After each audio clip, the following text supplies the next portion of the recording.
Good morning. You're listening to Slices of Wenatchee. We're excited to bring you a closer look at one of our top stories and other important happenings every Tuesday, Thursday, and Saturday. Today, a groundbreaking moment in Malaga could mark the beginning of a new era in clean energy, as Helion starts construction on what it hopes will be the world's first fusion power plant.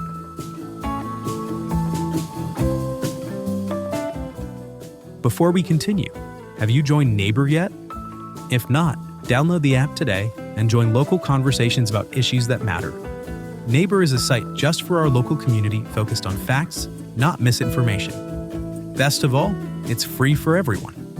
To learn more, visit wenatcheeworld.com/NABUR. Now, our feature story.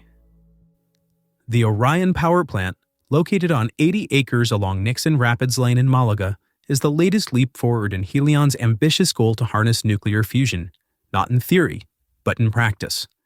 The Everett-based company broke ground this week on a facility it believes could generate up to 50 megawatts of power by 2028. Microsoft has already signed on as its first customer, eyeing Orion to help fuel a growing network of data centers along Malaga-Alcoa Highway and near Pangbourne Memorial Airport. CEO David Kirtley says that while the target is to reach full power production within 3 years, the plant will ramp up gradually. The process needs to be carefully scaled and tested to ensure safe and steady output. Initially, the site will run off a modest battery system, about the size of a Tesla's, and will draw around 1 megawatt from the grid during early construction. Once the generator comes online, the plant will power itself. But this isn't just about Microsoft.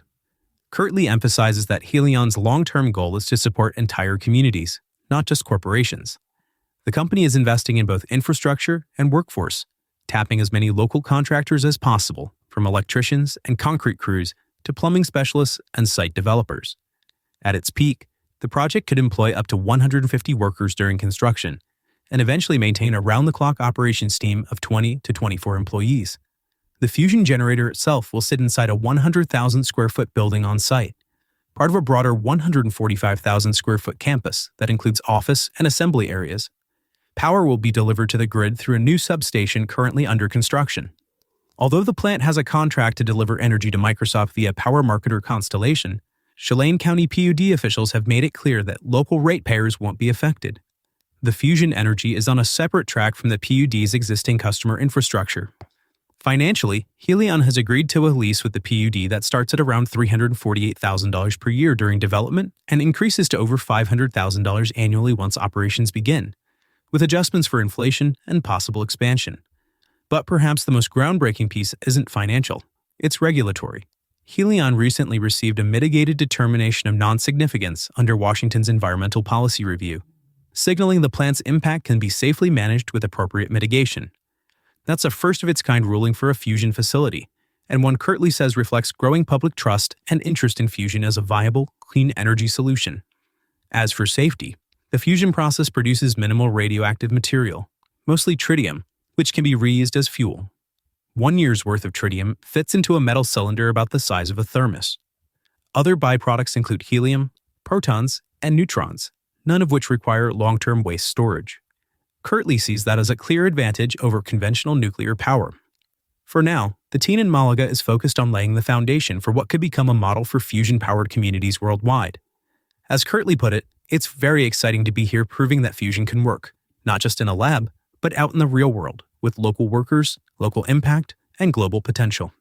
For more on this story, head over to wenatcheeworld.com.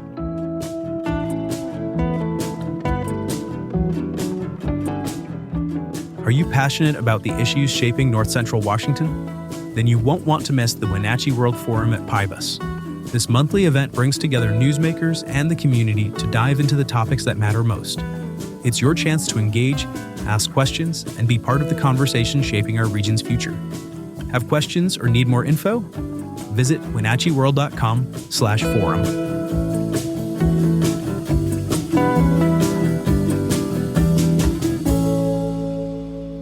Now, a few other stories you should know about. A man is seeking $5 million in damages from Chelan County after spending over 400 days in custody before his charges were dismissed. Darren Hunter claims that prosecutors withheld exonerating video and DNA evidence that contradicted a police informant's accusations. His attorneys argue the case reveals systemic failures in the justice process and are demanding accountability from those involved. New details have emerged about the transfer of a Wenatchee teacher who quietly left John Newberry Elementary.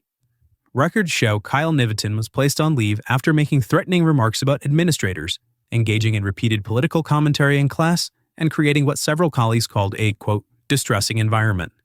He's now been reassigned to Foothills Middle School. A new culinary co-op called Downtown Kitchen is set to open this August in Wenatchee, offering shared kitchen space and business support for food entrepreneurs.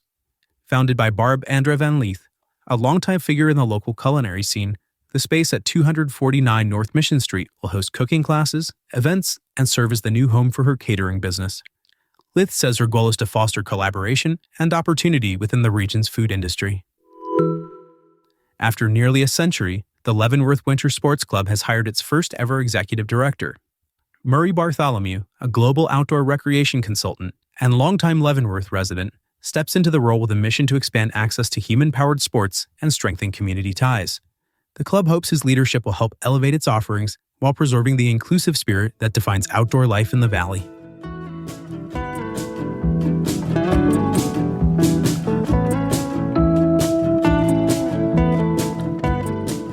Thanks for listening. For more information on all the stories you heard today, visit us at WenatcheeWorld.com.